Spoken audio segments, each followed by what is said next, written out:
J'ai vu donc aujourd'hui l'épisode 2 de la série Echo. Et je t'en parle aujourd'hui tout de suite.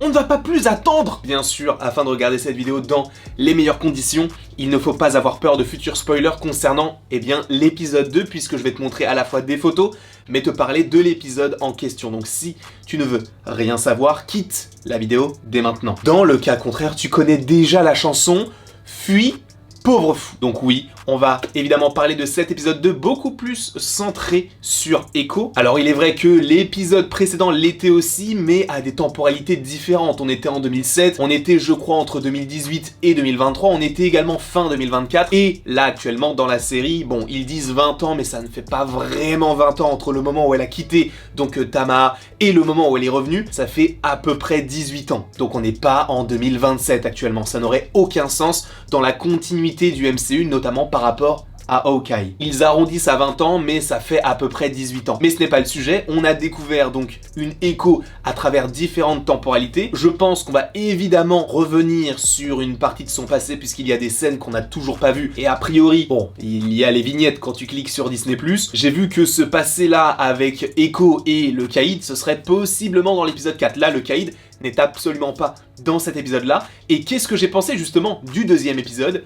Eh bien, je trouve qu'il est vraiment bien. J'aime bien parce que c'est une série qui n'a pas beaucoup d'épisodes sur un personnage où là on commence à développer quand même certains arcs. Alors je ne vais pas vous mentir, à l'heure actuelle, donc à partir de l'épisode 2, je ne l'aime pas. Je n'aime pas forcément Echo, je trouve qu'elle est très égoïste, et ce qui est très intéressant, c'est que justement des personnages comme Henry sont là pour un peu la canaliser en disant bon là tu fais profil bas puisque tu as causé quand même pas mal de problèmes. Et c'est ce genre de discours que j'aime bien, là où justement Echo, en ce début de saison, commence à me taper sur le système. Alors c'est normal dans un premier temps puisque elle sort de Hawkeye, elle pense avoir tué le Caïd, elle pense que toute la Terre lui en veut, donc elle va commencer les hostilités et donc se venger, sauf que ça va évidemment causer des problèmes dans sa ville natale. Donc bien sûr que on peut se dire qu'elle est très égoïste. Et Henry fait le parallèle donc avec le Caïd. Et c'est très intéressant puisque même elle dit c'est moi qui décide quand ça commence et quand ça se termine. Sauf que on peut se dire Echo face à toute l'armada de Fisk ne peut pas forcément grand chose quand tu sais justement que Daredevil lui a mis près de 3 saisons pour en finir.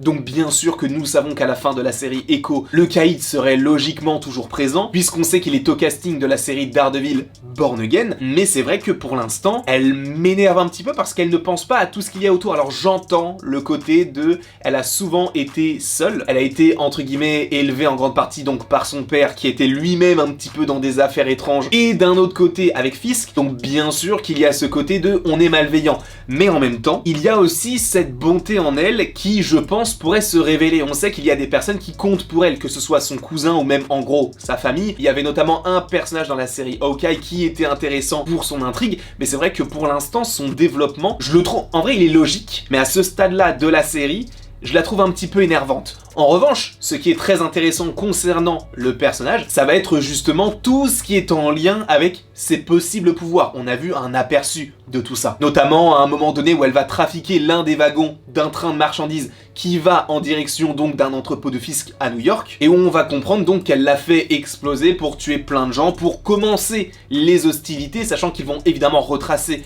le trajet du train pour revenir donc à Tama, et là ça va commencer à causer beaucoup de problèmes, à tel point que je pense que les problèmes qui vont intervenir du côté de Tama vont la ramener elle-même à New York pour confronter Fisk, et donc le côté de on est la force tranquille, on va voir ce qu'on fait. Parce qu'en vérité, par exemple Fisk, je ne pense pas qu'il aurait énormément de scènes d'action, bien au contraire. Il faut qu'il se remette, il est encore pour l'instant en réhabilitation entre guillemets, il s'est quand même pris une balle dans la tête, donc à mon avis, il ne faut pas compter sur la série Echo pour le voir être en action, en tout cas dans le moment présent. Bien évidemment que ça va être le cas supposément donc dans un des épisodes où c'est un flashback, mais actuellement dans le présent il ne faut pas qu'il soit trop violent parce que ça ne serait pas forcément logique par rapport à ce qu'il vient de vivre. Donc attendons de voir comment la série pourrait évoluer en ce sens-là. En tout cas, revenons même sur les pouvoirs d'Echo. Donc on comprend bien sûr qu'elle a des pouvoirs surnaturels en lien donc avec cette dimension un petit peu étrange, on y reviendra bien sûr en vidéo. Et en plus de ça, bien sûr, ses ancêtres au fur et à mesure du temps vont se développer et on va comprendre véritablement que chacun de ses ancêtres a des pouvoirs. Là, on a la spirale qui est dans la paume, et par ailleurs, je voulais revenir là-dessus parce que Can We Get Some Toast, alors qu'on y croit ou non par rapport à cette source, eh bien, avait dit, il y a de cela 3 à 4 mois, tous les pouvoirs d'Echo, a priori, on en aurait 4 ou 5, et il serait quand même assez conséquent. Donc là, pour l'instant, il y a une force qui commence à devenir un petit peu plus grandissante. On voit que son pied était coincé entre deux wagons. Elle a réussi, via la force de ses ancêtres, à se détacher un petit peu de ses tenailles, entre gros guillemets. Et personnellement, j'aime beaucoup ce que j'ai vu, même visuellement. Alors, on n'est pas forcément sur un épisode type Avatar. On est sur une série Marvel qui a sûrement coûté beaucoup d'argent, mais où les effets spéciaux ne se font pas forcément ressentir par rapport à son réalisme. On sent quelques petits fonds verts, notamment par rapport à la scène du train, mais dans sa globalité, je trouve que ça reste cohérent et c'est vraiment plutôt joli. Encore une fois, ce n'est pas forcément une série qui va nécessiter énormément d'effets spéciaux, mais dans le peu où il y en a, sauf les fonds verts, au niveau de sa main, je trouve que c'est plutôt bien réussi. Alors ce n'est pas forcément une prouesse technique incroyable, parce qu'on a déjà vu ça plein de fois dans des séries et même dans des films, et ce il y a plusieurs années, donc il faut quand même remettre certaines choses dans leur contexte. Mais en tout cas, c'est vrai que visuellement ça rend plutôt bien avec ce côté lumineux qui vient justement contredire un petit peu toute l'intériorité d'Echo. Et c'est là où je pense qu'il va y avoir en plus de ça une bataille intérieure, parce que dans le premier épisode d'Echo, et même il le dit dans la saison 1 de Hawkeye, Maya va devoir choisir entre deux mondes, ou en tout cas faire la passerelle entre deux mondes. Les deux mondes du père pouvaient être son monde de criminel et le monde donc du côté de sa famille, donc il devait faire la passerelle entre les deux tout en étant bien dans les deux sens. Et peut-être que Maya, ce ne sera pas du tout la même chose, peut-être que ce sera en lien avec son intériorité, de continuer ou pas d'être une criminelle tout en ayant des pouvoirs avec des ancêtres qui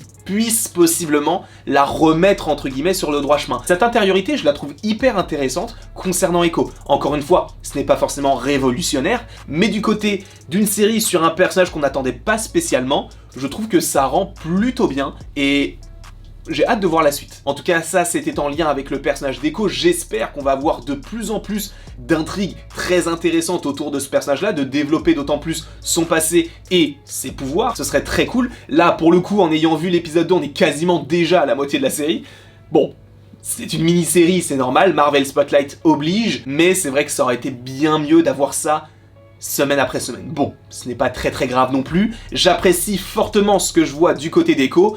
On est vraiment sur une caractérisation de personnage qui est très intéressante, notamment par rapport à sa grand-mère qui est elle-même connectée à des ancêtres. À mon sens, il y a une mini-relation, donc petite fille-grand-mère, qui peut être semblable à celle de Miss Marvel et donc de la grand-mère de Miss Marvel, qui va lui en apprendre beaucoup plus sur ses ancêtres, et c'est à ce moment-là qu'elle va utiliser son plein potentiel. Après, encore une fois, je pense réellement que la grand-mère d'Echo va lui raconter tout ce qu'elle sait concernant le passé de Echo et ce qu'elle peut notamment elle-même faire. Et c'est notamment teasé avec donc son grand-père qui lui dit « tu devrais aller lui parler ». Après bon, bien sûr, on est dans une série Marvel, même si on peut avoir de l'action, même si on peut avoir du sang dans une série TVMA, cette série n'en reste pas moins une série classique entre guillemets du MCU avec son lot d'humour. Il est vrai que le cousin, c'est un petit peu le comic relief, c'est celui qui va être un petit peu décalé par rapport au reste de l'intrigue. Bien sûr que tout se découpille bien, dans le sens où il va s'arrêter pile au bon moment sur le tunnel et tout. Ce sont des choses qui sont attendues, mais voilà, ça, je trouve que ça fonctionne plutôt bien dans une série comme celle-ci, où on n'a pas besoin d'avoir tout le temps de la noirceur, parce que certaines personnes vont me dire « oui, mais c'est toujours la même chose avec Marvel, il faut toujours un petit peu d'humour ».